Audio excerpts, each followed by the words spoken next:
419 ხმით სამის წინააღმდეგ ამერიკის წარმომადგენელთა პალატამ მხარი დაუჭირა რუსეთის მიმართ დამატებითი სანქციების დაწესებას. ამერიკის საპრეზიდენტო არჩევნებში ჩარევა, დესტაბილიზაციის გამომწვევი ქმედებები აღმოსავლეთ უკრაინაში, ყირიმის ანექსია და სამხრეთ ოსეთისა და აფხაზეთის ოკუპაცია. ეს ის საკითხებია, რომელთა გამოც კანონმდებლებმა რუსეთის წინააღმდეგ სანქციების გამკაცრება გადაწყვიტეს. ამერიკელმა კანონმდებლებმა თითქმის ერთხმად დაუჭირეს მხარი კანონპროექტს, რომელიც რუსეთის, ირანისა და ჩრდილოეთ კორეის წინააღმდეგ დამატებითი სანქციების დაწესებას ითხოვს. ეს არის პირველი შემთხვევა, როდესაც კანონის სახით მიღებულ სანქციების ტექსტში საქართველოს რამდენჯერმეა ნახსენები და რუსეთის აგრესიულ ქმედებათა შორის აფხაზეთისა და სამხრეთ ოსეთის ოკუპაცია ხაზგასმითაა აღნიშნული.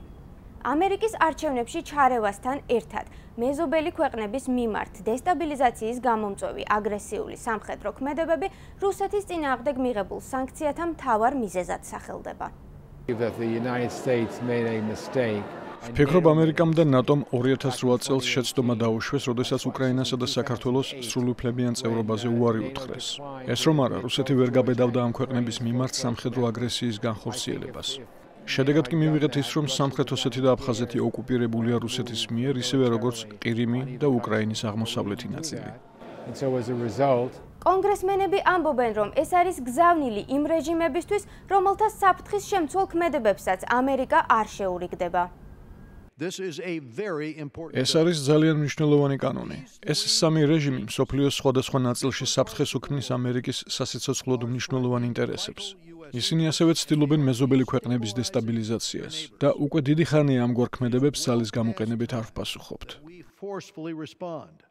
კანონპროექტი კონგრესს საზედამხედველო ფუნქციასაც აძლევს. პრეზიდენტ ტრამპს ეზღუდება უფლება შეამსუბუქოს სანქციები. შესაბამისი ინიციატივის შემთხვევაში მან კონგრესს უნდა მიმართოს და კარგად დაასაბუთოს, რატომ არის მათი შემსუბუქება აუცილებელი. საბოლოო გადაწყვეტილებას კი მაინც კონგრესი მიიღებს. თეთრი სახლი კანონპროექტის ამ ნაწილს და პრეზიდენტის უფლებამოსილების შეზღუდვას ეწინააღმდეგება, თუმცა პოლიტიკის ანალიტიკოსები ფიქრობენ, რომ პრეზიდენტისგან ვეტოს გამოყენებას არ უნდა ველოდოთ. ვეტოს გამოყენებას თავისი ფასი ექნება. ერთი მხრივ ეს იქნება კიდევ ერთი ფაქტი, რამაც შეიძლება გვაფიქრებინოს, რომ წინასაარჩევნო კამპანიისას ტრამპის გუნდის წევრებს რუსებთან კავშირი ჰქონდათ და რაღაც შეუსაბამო მოხდა. მეორე მხრივ კი დიდი ალბათობით კანონმდებლები ამ ვეტოს დაცლევენ.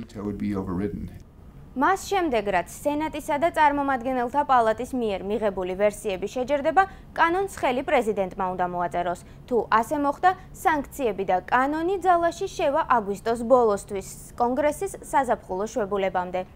ეკა მაღალდაძე, ამერიკის ხმა, ვაშინგტონი.